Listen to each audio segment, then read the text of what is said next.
All right, so the first thing that we are going to review is the concept of chance error. Okay, again, feel free to take notes if you want to, or you could follow along with a copy of the notes on Canvas, or just listen. If you start to get tired because you've been hearing my voice the whole time, then go stand at the back of the room and do jumping jacks while you listen, because there's no time for sleeping today. All right, so the first topic is chance error. Okay, chance error is just the difference between what we expect and what we observe. So it's always, always, always observed minus expected. Always. That is chance error. So chance error is something you actually see because you have this observed value right here. Okay? Now, expressing chance error in absolute terms, that is simply that subtraction. That's it. So in absolute terms, it's just a count of how far the observed value is from what was expected. So if I toss a coin 10 times, how many heads do I expect? 5. So if I actually get 6 heads, then my chance error is 1. It's just the difference between what I expected and what I actually got. Good?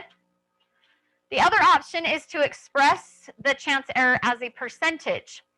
That just means you take the count of how far off you were and divide it by how many tosses or how many trials there were. So if I'm off by 1 and I only tossed the coin 10 times, 1 divided by 10 tells me that my chance error is 10%. I'm 10% off of what was expected. Everybody good with that? So there's this concept that you need to understand. Let's say I now toss the coin 100 times instead of 10. Would you be absolutely shocked if I got like 57 heads instead of 50? No, but that's 7 off. Before, just a second ago, I was only 1 off. If I get 57 heads, I'm 7 heads off. However, so that number went up, right? My chance error in absolute terms went up. But if I take that 7 and divide it by the 100 tosses, my error as a percentage is only 7% now instead of 10%. Before, if I missed it by 1, I had a 10% error. But because I tossed the coin more times, I could miss it by 7 and now only have a 7% error instead of a 10% error. Okay, so that's what this part is at the bottom. As the trials or tosses increase, chance error in absolute terms is going to increase, but as a percentage, it's going to decrease. Any questions there? Just a little vocabulary type stuff. Okay, but big emphasis right here, that very top line. Chance error is just what you observed, what you actually saw, minus what is expected. Okay, moving on. The next big item is creating box models.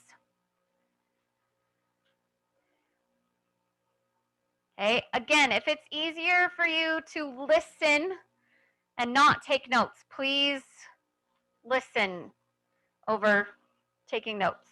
Listening takes priority. All right, so creating a box model. There are some questions that you need to be able to answer in order to represent a problem using a box model. First of all, what does each ticket represent? That will help you decide if the tickets in your box are like 0s and 1s, or if the tickets in your box are going to be other numbers. Okay? So you have to really understand what they represent. Anytime we are classifying, like Democrat, not Democrat, did sign up for the class, did not sign up for the class. Those are classifying examples. If you're doing that, or if you're trying to count one particular thing, then your box is always going to have 0s and 1s in it. But if you're trying to find an average, let's say, or if you're trying to find the sum, then your box could potentially have all kinds of crazy numbers inside of it. The next question is how many of each ticket. That is particularly important when we're looking at zeros and ones. I need to know how many zeros versus how many ones. And then also important with creating a box model, how many draws? How many times am I going to pull tickets out of that box?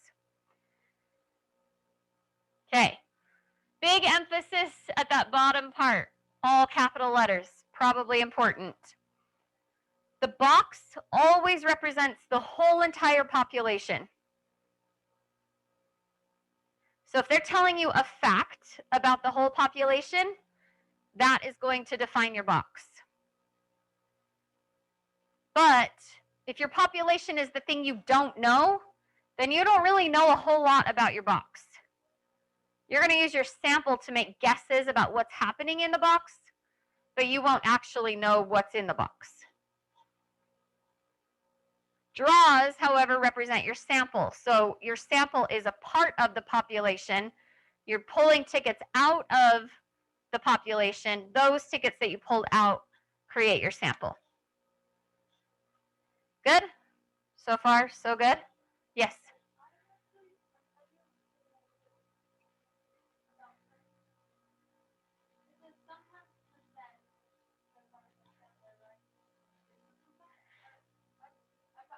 You'll see, we're going to do lots and lots of examples with boxes, but when it says how many of each ticket, sometimes instead of saying I have 7,000 ones and 3,000 zeros, I might just say 70% of my tickets are ones, 30% of my tickets are zeros, just to make it easier, especially when people get tempted to actually start drawing all the tickets that are in the box. You don't need to. You can just draw a 1 and a 0 and just label it 50% are ones, 50% are zeros, or 10% are ones, 90% are zeros, or whatever. That's what that was there for. Good question, though. Okay. So the other thing that you need to consider in order to move smoothly from drawing your box to actually making some calculations, you need to consider what you're being asked to do with your box and your tickets. Are you trying to add up all the tickets? So the sum of the draws. Are you trying to count one particular ticket? Is there one type of ticket that you're interested in over the rest? Are you trying to find what percent of the tickets are ones, or what percent of the tickets are people that made more than 75,000, or what percent of the tickets are male versus female, whatever it is.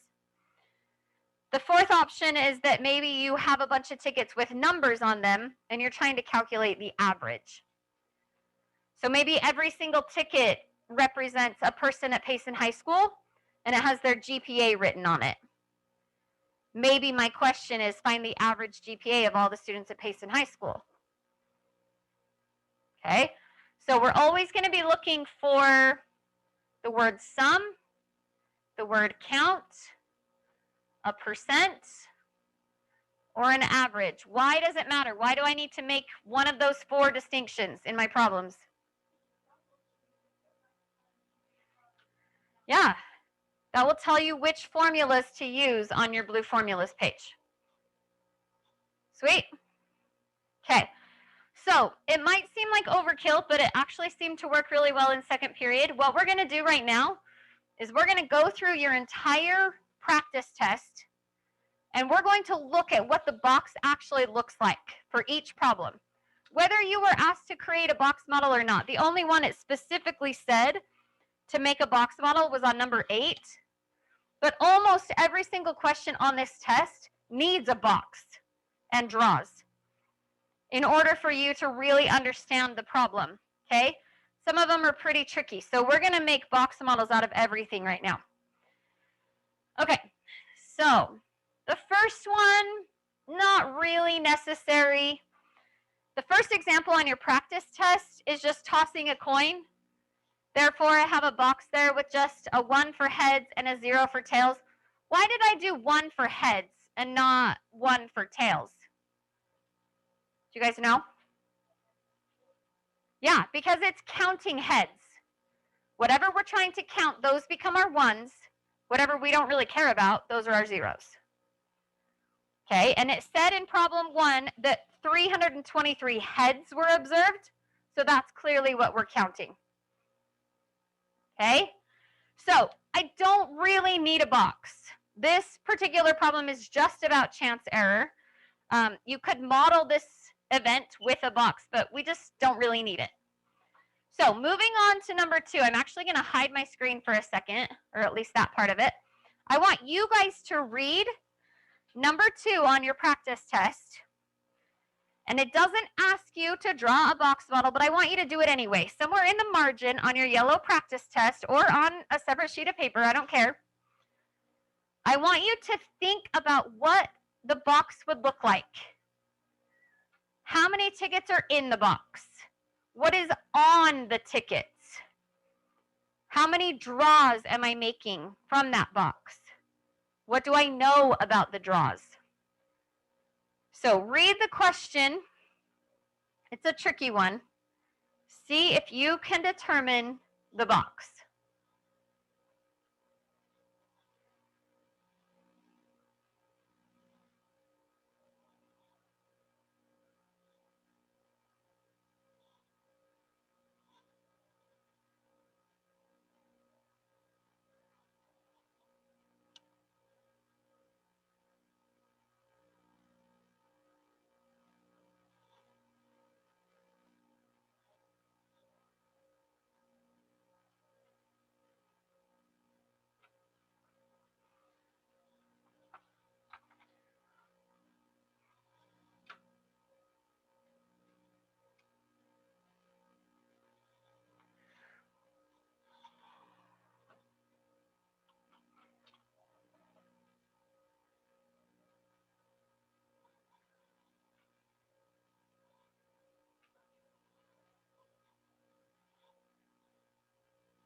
Okay, so really quick, an overview of that context.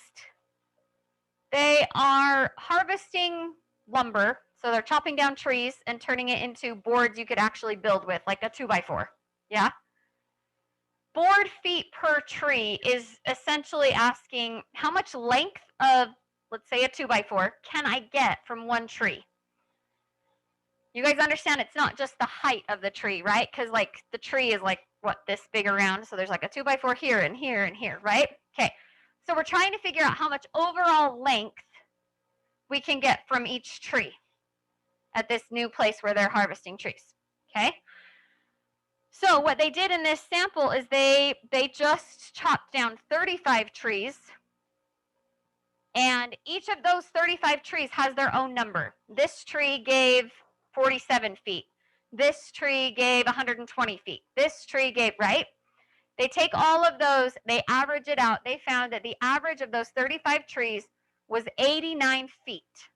They could get 89 feet of board out of that tree. Okay? So, and then give or take 20. When I say 89, give or take 20, that's quite a bit of like give or take, isn't it? Wouldn't you say? Like my average test score was 89, give or take 20. A 69 is a very different score than 109. That is a lot of variability in there, okay? So just keep in mind that initially the trees, like the individual trees, had a lot of variability. So I'm going to show you the box. So I actually drew tickets not knowing what goes on those tickets. I don't have numbers on those tickets, okay? But notice underneath the box it says the number of trees at the new location. I'm just saying right there that that's how many tickets are in the box. They're talking about this new particular location where they're chopping down trees, this new lumber location. So every single ticket is a tree. So the number of tickets would be determined by the number of trees at that location. Then each ticket is saying how many board feet that one particular tree gives. Okay? So out of that box, they drew 35 tickets. And again, I don't know, so I'm looking here at my little pile of tickets. I don't know what numbers are on there, but I do know that when I took all 35 of those, added them together, and divided by 35, I got 89. Does that mean that these tickets were all 89s? No. Do any of those tickets have to be 89s? No. We can have an average equal to 89 without having a single 89 in the whole mix. They could be super extreme. There could be some in the 20s and some in the 140s or whatever. That's probably not very likely. We're probably looking at a lot of trees that are somewhere between 80 and 90, maybe 100, somewhere in that range. Okay, but the fact is we don't really know what's on the individual tickets. We know that their average is 89, and there's quite a bit of give or take. There's a give or take of 20 on those individual trees. Our job in this problem is to estimate how many board feet I'm going to get per tree, just on average, out of the whole location.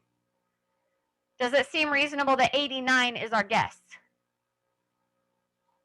If 89 is the average of our sample, we predict that 89 would be the sample of our whole population because we collected a random sample, and there's no reason to believe that those 35 trees are significantly different than the rest of the trees.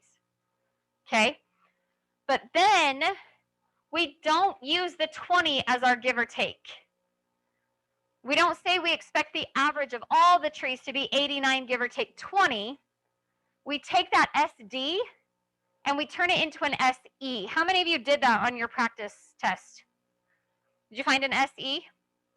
Did you get like 3.4? Can you explain, do you understand why the give or take on the average is only 3, but the give or take on the individual tickets was 20?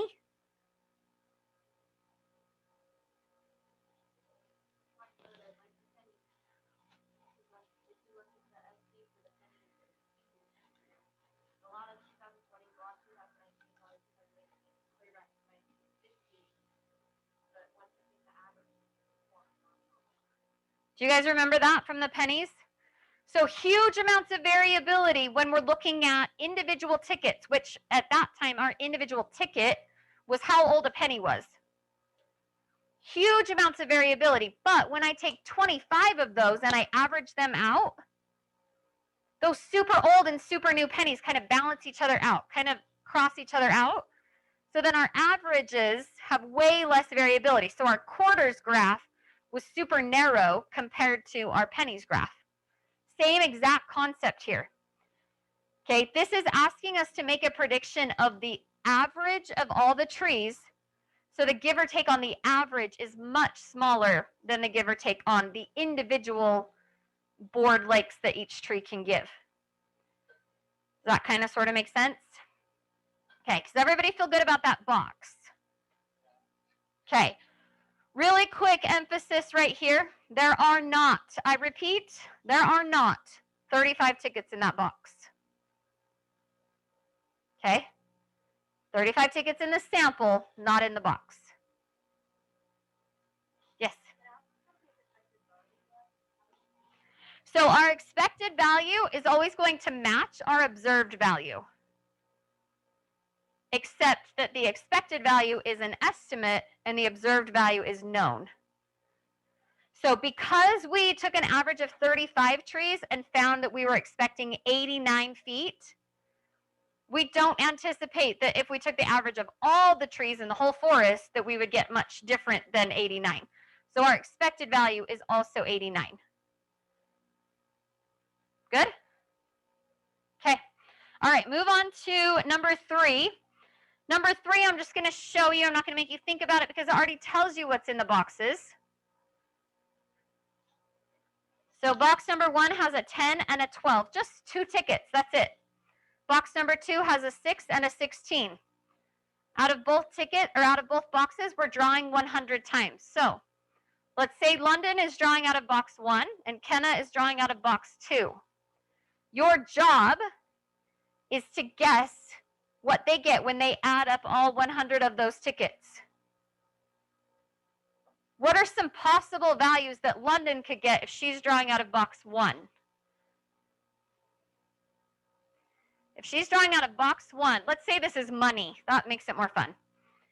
If she's drawing out of box 1, she could be getting $10 every time or $12 every time. So for her, worst case scenario is getting only 10s. She is so unlucky that every single time she draws, she only gets $10. That's rough life, I know. That's still $1,000, but would you be a little disappointed in yourself if that's what you did? Probably. Yeah, as opposed to getting $12 every time, because then she would get a grand total of $1,200. Your job is to guess how much she actually got. Does it make sense to you that your guess is $1,100? But there's a little give or take there, right? Now, let's look at Kenna's box. If Kenna draws a 6, she only gets $6. But if Kenna draws a 16, she gets $16. Kenna's box must be better because she can get a 16 on a draw, right? She could also be stuck down at 6. So worst case scenario for Kenna, how much money does she make? Only $600. Best case scenario, $1,600. Okay? Either way, both girls are expecting $1,100.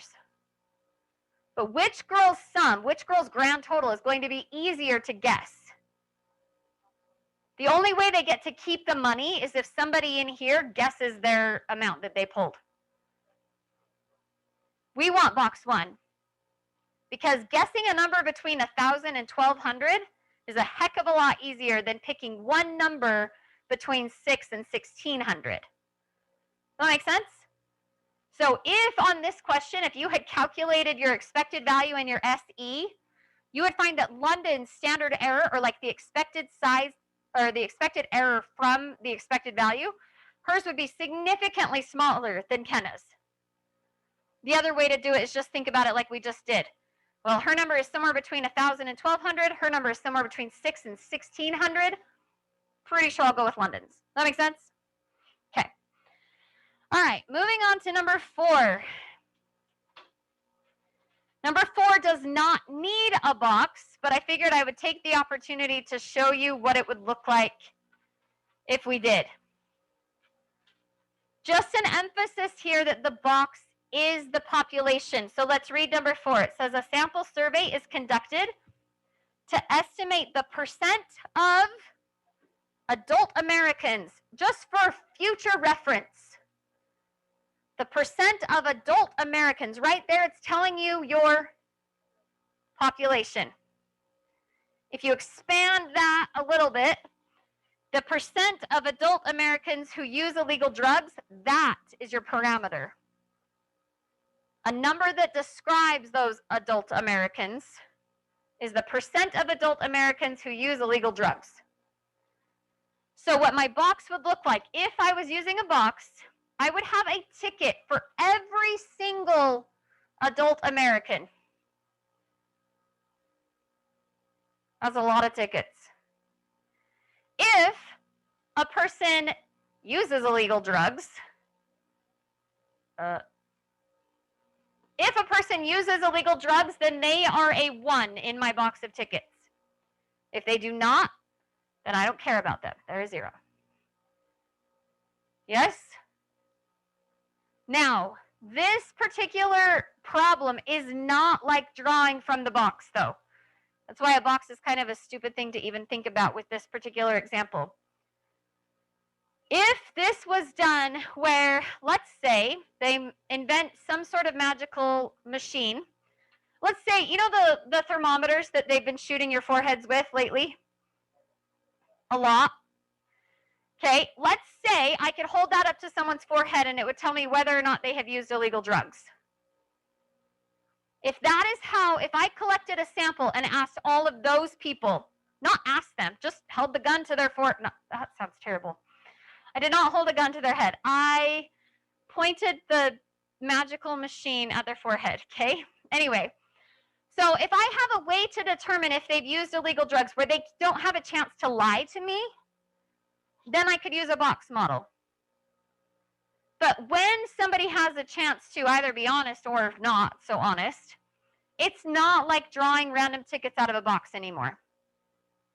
Okay, because somebody could definitely be a 1, but tell you that they are a 0. You see what I'm saying? So box model trash. But in this particular question, it wants to know if 3% say that they have used illegal drugs. What do you say to that? I bet it's higher. Most people don't lie and they're like, oh yeah, of course I use illegal drugs, when they've never even like overdosed on cough syrup in their life, you know? Okay, moving on. All right, question number 5. Everybody read number 5 and see if you can draw out to the side, or at least in your head, come up with what a box would look like if you needed one on question number 5.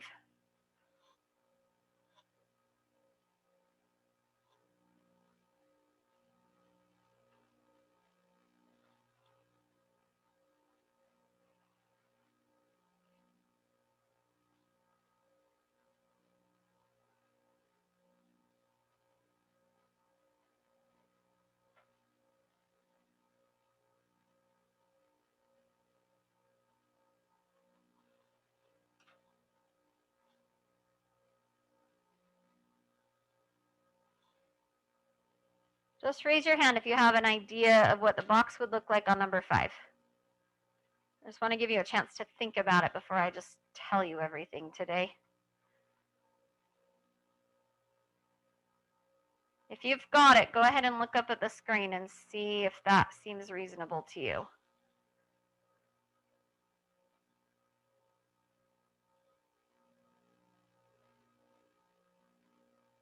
Yeah, we all captured the part where we were looking at all physicians and counting the females.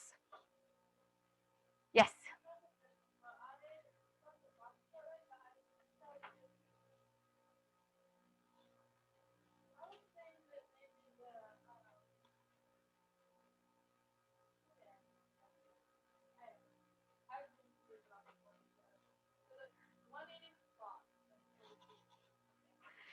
So the box has an unnumbered number of tickets.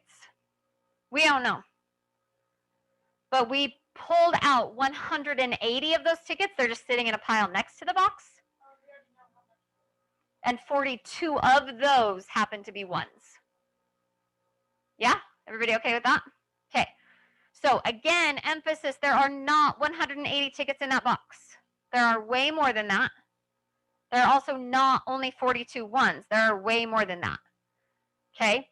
Is it safe to assume whatever 42 divided by 180 is, I don't know, somebody do that for me really quick. 42 divide 180. So is it safe to say that we think approximately 23% of these tickets are 1s? Does that seem reasonable to you? But that's going to be our estimate. This stuff over here, this is all known. I know that. I know that I got 42 out of 180. But when I go back and make a prediction about what's actually happening over here, that's when I would take like that percentage, that 23%, and that would be my estimate. I guess that there are about 23% 1s out of that whole entire box. Yes? Not really. So that there is a tiny bit of a sampling issue with number 5, especially because they say, in a survey of physicians employed by a large university health system, so they eliminated all health systems except for that one. So it's not truly a simple random sample of all physicians. We kind of let that slide this time. What? Yeah. Yeah. Yep. Yeah. So we would have to make a great big assumption there that IHC's percentages of male and female was the same as nationwide.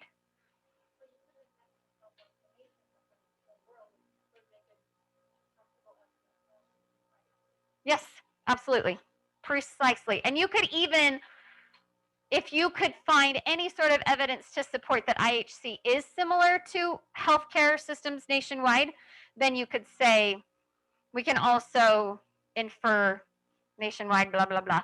But your safest bet is that sample is coming from that population, so we can only infer about that particular population. Good catch, girls. Okay.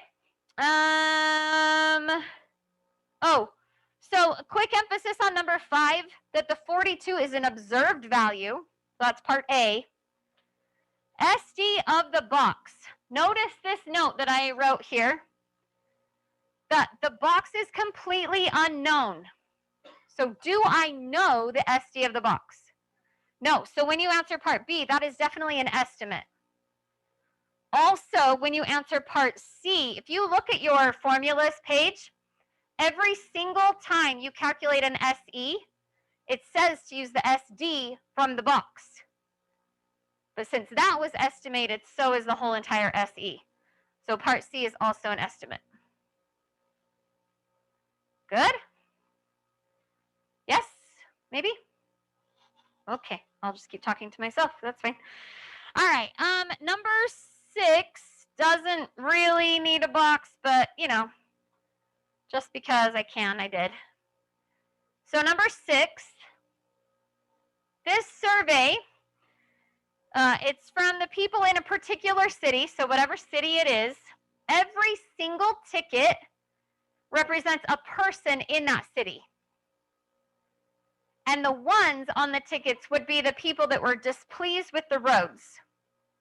How many of you drive along the highway, State Road 198, on your way here? Do you hate it? I hate it. I absolutely hate it. Am I displeased with the conditions of the roads in this city? Yeah, or if you drive on Main Street in front of our blessed school and you feel like your car is going to fall apart into a million pieces, then you're probably displeased with the condition of the roads in this town. So I have a question for you. If the mayor of Payson were to send out an email to citizens asking them if they were displeased, or put a survey on Facebook or on Instagram about whether or not we are displeased with the roads, who actually is going to respond to that survey or to that email? The people that check their emails and the people that are bugged. If you don't drive, you don't care. So why would you fill out the survey? It's a waste of your time. If you think it's awfully entertaining to get stuck in potholes, you probably won't fill it out because you just don't care, right? But if you are mad because you feel like your car is going to fall apart, or because it's almost caused an accident, or because, you're probably going to respond. Yeah? Does that make sense to everybody? So again, not like tickets from a box. If I were pulling tickets from a box, then I would be randomly selecting citizens from the city of Payson, and in the best way I can, without swaying them at all, I would ask them their opinion on the condition of the roads in Payson. I don't know. Ones would be those that are displeased with it. Zeros would be those that are like, it's fine. Everything's fine. Yeah? That would be more like drawing tickets. But because it was open-ended like that, and because you only respond if you want to respond, we don't quite get the percentages that we would have had if it would have been random. So if when they conducted that survey, they got 84% are displeased with the condition of the roads, if we would have drawn from the boxes instead, do you think that number would be higher than 84, about 84, or lower than 84? Probably lower, because the people that thought the roads were fine probably didn't respond to such a survey. That makes sense to everybody? So it's probably an overestimate. Okay, moving on. Number 7. So here's what I want you to do with number 7. It already tells you what the box looks like. I want you to read number 7 and tell me the exact phrase that tells you the box they gave you is not the box that you're using on this problem. Read number 7 carefully. Find the phrase that tells you you're not using the 5, 6, 6, 7, 7, 7, 8, 9 box.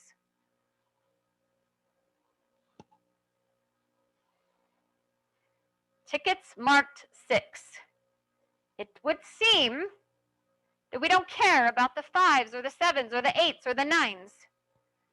It would seem that they are just wanting us to count the 6s. Did everybody get that from that question? Okay, so because that is the case, we're going to draw 900 tickets. Technically, we are drawing out of this box, yes. Okay, but when we draw out, we are counting. So really, what we would rather do is draw out of this box. Because, look, 6, we care, so it's a 1. 6, we also care, so it's a 1. Everything else, don't care, it's a 0.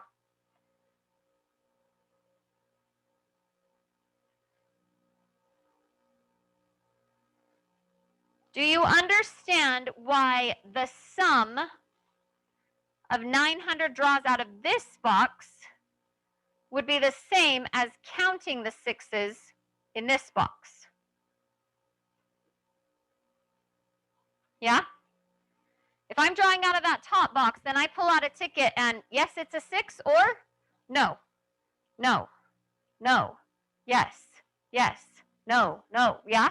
You get the idea. But everything that goes into the yes pile, every time I see a 6, I'm putting 1 ticket into the yes pile. That's what this box does for you automatically. Okay? So you will see on your formulas page, you will have the option of expected value sum and expected value count. They are identical. If you're trying to count a particular ticket, you have to turn the box into 0s and 1s. Then finding the sum of the draws from the 0 and 1 box is the same as counting it. But you have to change it. Good? Okay. All right, read number 8. You were supposed to actually draw a box model on this one, so it shouldn't take you very long. If for some reason you haven't done number 8, read through it, see if you can figure out really quick what that box would look like.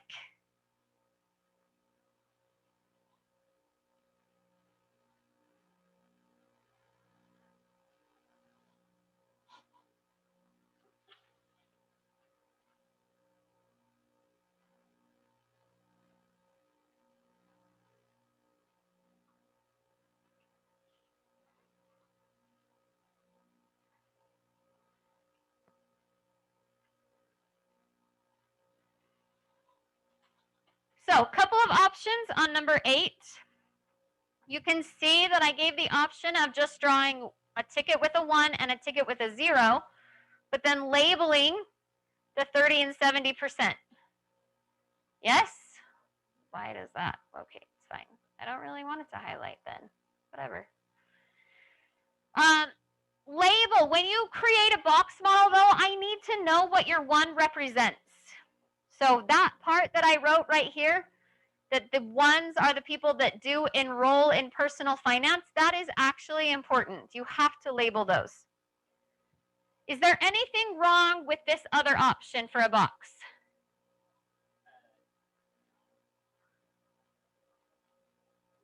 It takes longer to write, but also for some people, it makes them think that maybe there are really only 10 tickets in that box. Are there? How many tickets are in our box? There's a lot. How many draws? 800. So are there more than 800 tickets in the box? Yeah, if you read it carefully, it says at a large university, 30% of the incoming freshmen. So I would imagine that there is a ticket in the box for every incoming freshman.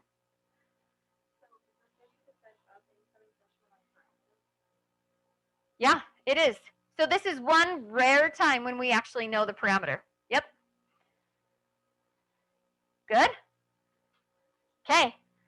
So now this is also a time when we're allowed to use the normal curve. And the reason why, anytime we know the population and we're making a guess about what might happen in a sample, we can use words like probability, chance, and our normal distribution. If we are going the other direction, if we know facts only about our sample, then our best thing that we can do to talk about what's in the actual box, like what's in our population, That's when we create our 95% confidence intervals, and we never use words like probability or chance, and we don't create normal curves for those situations. Okay? Only when we are given the facts, when we can actually draw the box, we know what's in the box, then we're making predictions about our sample. That's when we're going to get probability and chance. Okay? All right. So 30% was a fact about the population, so it defines our box. And we're going to draw 800 tickets. When I draw those 800 tickets, that should be counting the freshmen that actually enrolled in that course. It's going to give me a number, not a percentage. Some people were confused on this one. In Part B, it wants you to compare your draws to the number 270, not to a percentage. So this is a sum or a count. Even though the very beginning of the question gave you a percentage, that was just to help you define the box. That's just for this up here. It's just to define the box. It has nothing to do with the rest of the question. So I had a couple of people that are like, okay, so expected value percent. What is that? You could find it. You know that the expected value for the percent of ones in your sample is 30%. But you need to convert it to a count so that that 30% can be compared to the 270 that they're asking you about. Yeah, so 30% of 800, so that's where our EV of 240 came from. 30% of the 800 tickets. Good? Okay. All right, moving on. Question number 9 has nothing to do with boxes. Moving on to number 10. This is another one kind of like the trees, the board feet one. I'm just going to show you this one because it's a little tricky. It took people a minute to come up with it on their own. So in this situation, so if we read the scenario again, if you don't remember this question, a chemical fertilizer firm produces a type of lawn fertilizer, and the fertilizer contains a certain amount of a phosphate. A consumer interest group decides to take a random sample of 40 bags of fertilizer. Why are they doing that? Okay, first of all, because each bag could be different, so they want to test a few. But why are they testing the bags in the first place? Yeah, there's this thing that's not good for our health, the world, whatever, that they want to see how much is actually in these bags. Because if it's unhealthy, if it's destroying our planet, then we don't really want these people to be selling their fertilizer. Does that make sense? So that's why it says a consumer interest group is taking a sample of 40 bags of fertilizer. Then they measure the amount of phosphate per pound, and they find that the average of those 40 bags was equal to 1.9 ounces per pound. If you read further, it tells you that the company that makes this fertilizer is advertising that it's only 1.5 ounces per pound. Maybe there's some sort of government regulation that the max it can be is 1.5. So with this consumer interest group doing this study, they found that this particular company's fertilizer was too dangerous and it has to be pulled from the market. That's kind of the idea of why they would go to such trouble. Okay? Anyway, so when you create your box is a ticket for every single bag of fertilizer. That's why there's the ... I have no idea how many bags of fertilizer exist from this company. No idea. Unknown number of tickets. Okay, but each ticket represents a bag of fertilizer, and on each ticket is the number that tells me the concentration of that pollutant in each bag. So I grab bag number 1, we do whatever we have to do to test it. We find that that one has 1.5 ounces. Is it ounces? Yeah, ounces per pound of the chemical. Then the next bag, we dig into that one, and it has like 2.2 ounces per pound. We're like, oh, get away from that one. It's dangerous. Then we do the next bag and the next bag. So every single ticket would have one of those numbers written on it. That makes sense to everybody? So then I draw 40 tickets, Draw 40 tickets and find that the average of those tickets is 1.9. The SD, so the give or take on those actual tickets, is 0.5. So we're guessing that most of the tickets are bouncing around between about 1.4 and 2.4. Yeah? That 0.5 is the variability on the actual tickets. It's the variability on individual bags. Just like the 20 was the variability on individual tree, board lengths, whatever. Good? Okay. Then as we go on, so then we would expect, if we were to find the average amount of phosphate in all of the bags, does it make sense that our guess would also be 1.9? Yeah, there's no reason for us to believe that our sample is much different than the population, so we would guess 1.9. Give or take, because we're looking at average, we would take that SD and turn it into an SE average, which, if you look back at your work, if you've already done it, is only like 0.08. There is a lot less variability with 0.08 than there was with the 0.5. Just because we took average of all the bags, so the extremes kind of balanced out. So we're expecting between 1.82 and 1.98. That's a much smaller window for our average than it was for individual bags. Good? So that note is written here. SD of tickets measures the variability of the individual tickets, or in this case, the bags of fertilizer. When we find SE average, that will tell us the variability of the average of 40 tickets. So SD is the give or take on the phosphate level in each bag, but SE is the give or take on the average phosphate level of 40 bags. You feel good about that? Sweet. Okay. And number 11 does not concern a box. Number 12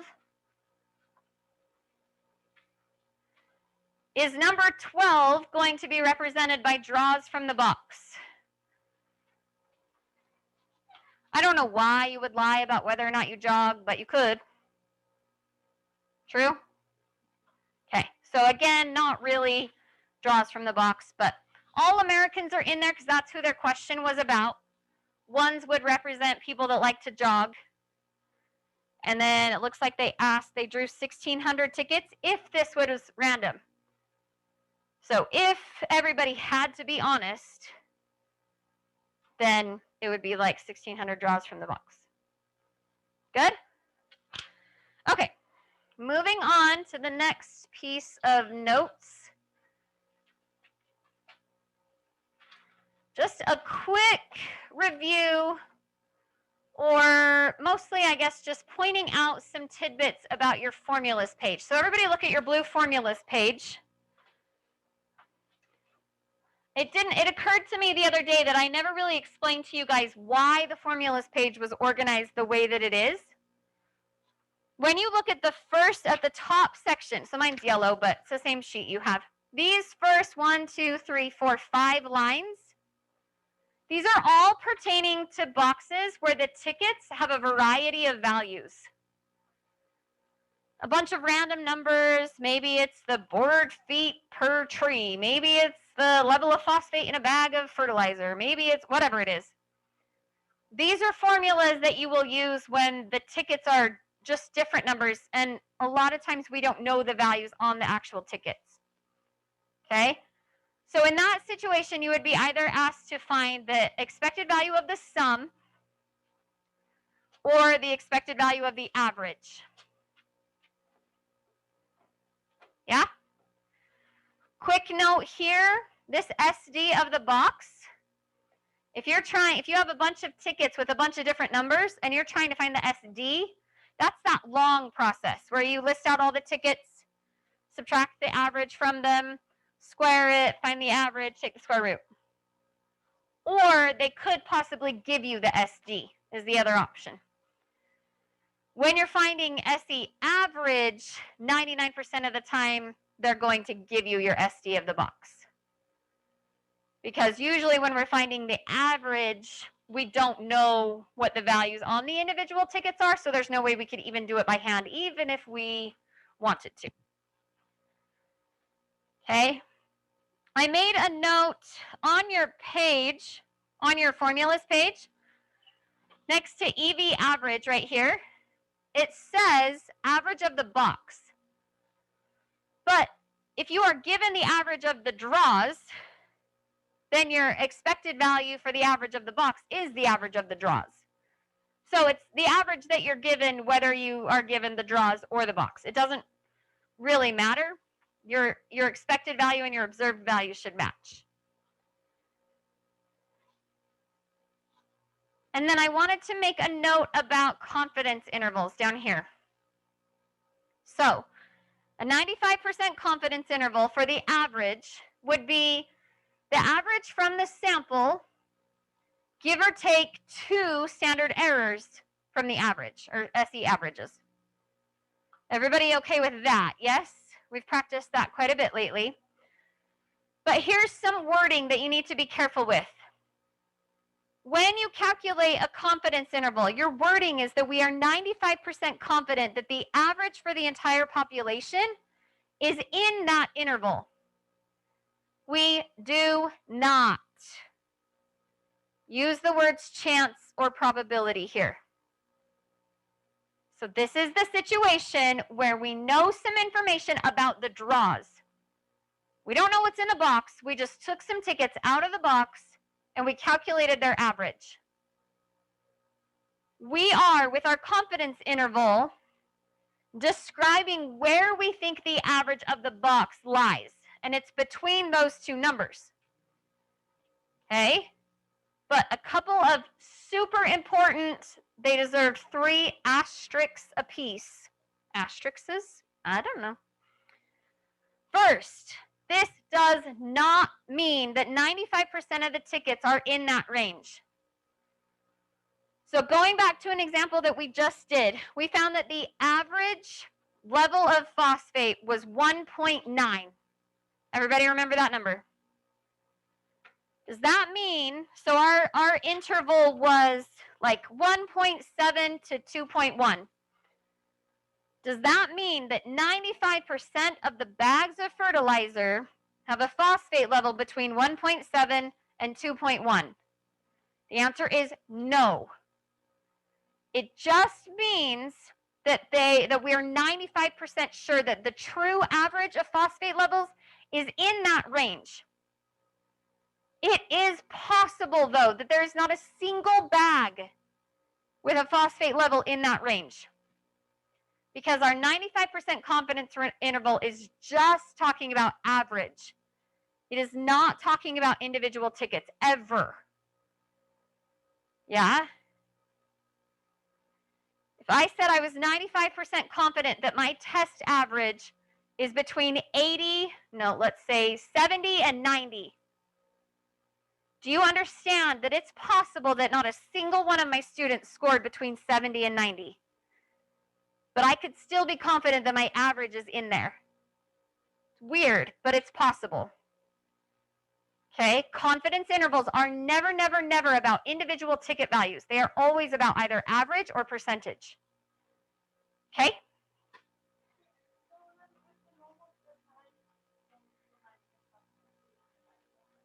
Doesn't apply here.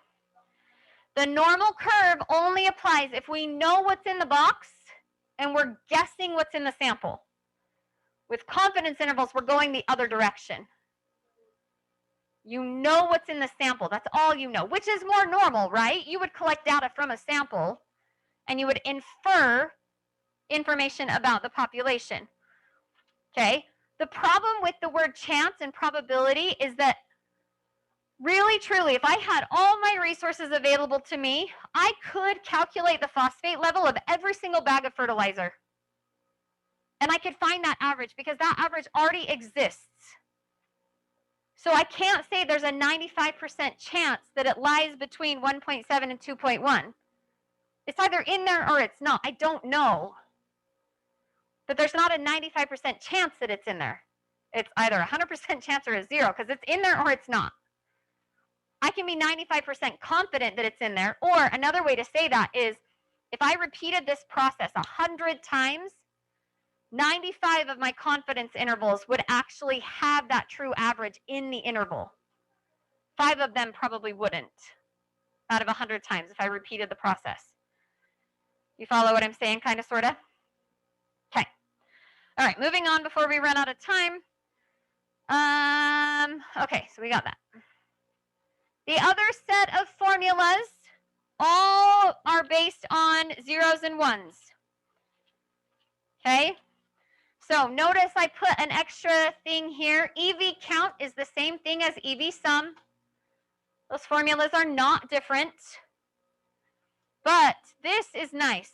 If you don't have this written down, or if that writing, the way that it's written on your formula sheet doesn't make sense to you, the average of the box is always the exact same thing as the percentage of ones in the box. It just needs to be written in decimal format. So if I tell you that 30% of the tickets are ones, the average of the box is 0.3. Okay? Again, because we're at zeros and ones, our SD box is always this guy right here. Yeah, nope, not. This right here. Nope, it's not highlighting. Doesn't want to. Yeah? Fraction or proportion of ones, fraction or proportion of zeros. This is our SD shortcut. Yeah? Okay.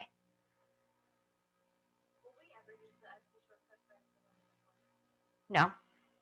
You did it to kind of learn it, to practice it, but in practical application, no.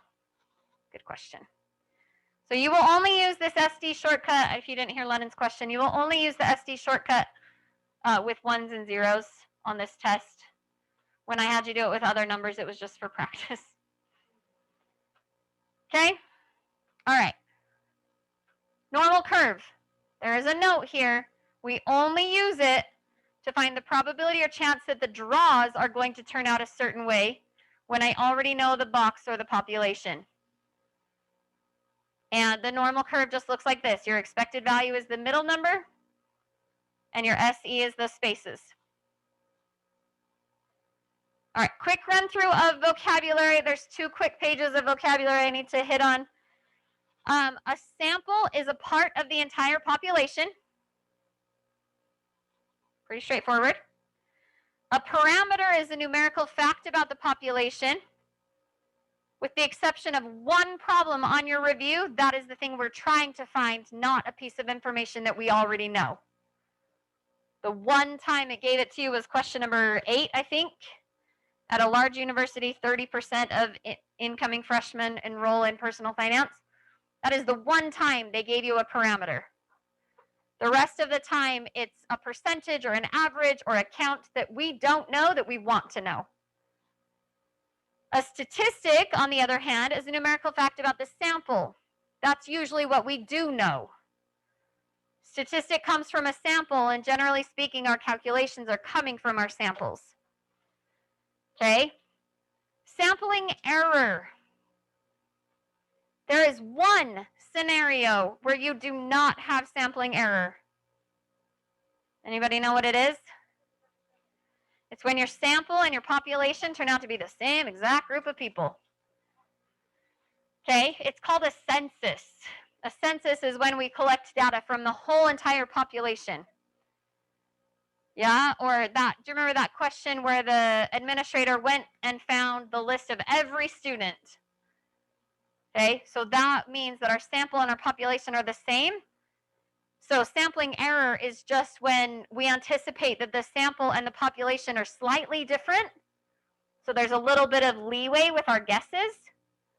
But again, if you didn't take a sample, if you use the whole population, there wouldn't be any of that.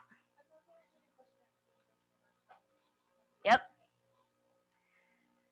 Okay, a couple of vocabulary things and precautions, warnings, whatever.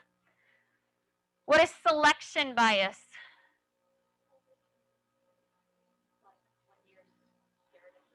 Yeah, when I wouldn't ask the scary person coming out of the voting booth. when I conveniently asked you people what you thought about something that I really needed to know what the whole school thought about. Okay? Response bias. 2, either you worded it in a way that their responses got a little skewed, or they lied. Lying is the greatest form of response bias. So that's like people lie about having an abortion because it's against their religion. People lie about whether or not they've jogged. People lie about whether or not they've used illegal drugs. All of those create bias. Non-response bias. They will not or cannot answer. Okay? So there is non-response bias if I send out an email with a survey and somebody doesn't even have an email address or doesn't know how to open it or whatever. Okay. Probability methods. Anytime you are using a chance process to pick the people in your sample, it's called a probability method. So if I just walk around the school and I'm like, oh, she's cute. Oh, he's adorable. Okay, that's my sample. Is that a probability method? No. But if I draw numbers and the 5th person I see is in my sample and the 10th person I see is in my sample and the 15th person is in my sample, that's a probability method because I didn't choose. I didn't let my bias sway me. Okay? As soon as personal decision gets involved, it is not a probability method. The best probability method ever is a simple random sample. Anytime you are thinking about drawing tickets out of a box, it better be a simple random sample because that is the only method that is actually modeled by drawing tickets out of a box. Simple, totally random sample. Good? Last note. Read it.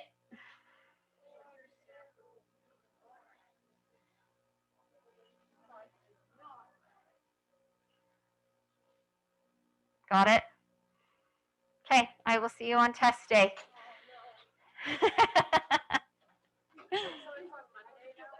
So your test is on Monday. If you need any help between now and then, come see me or shoot me an email.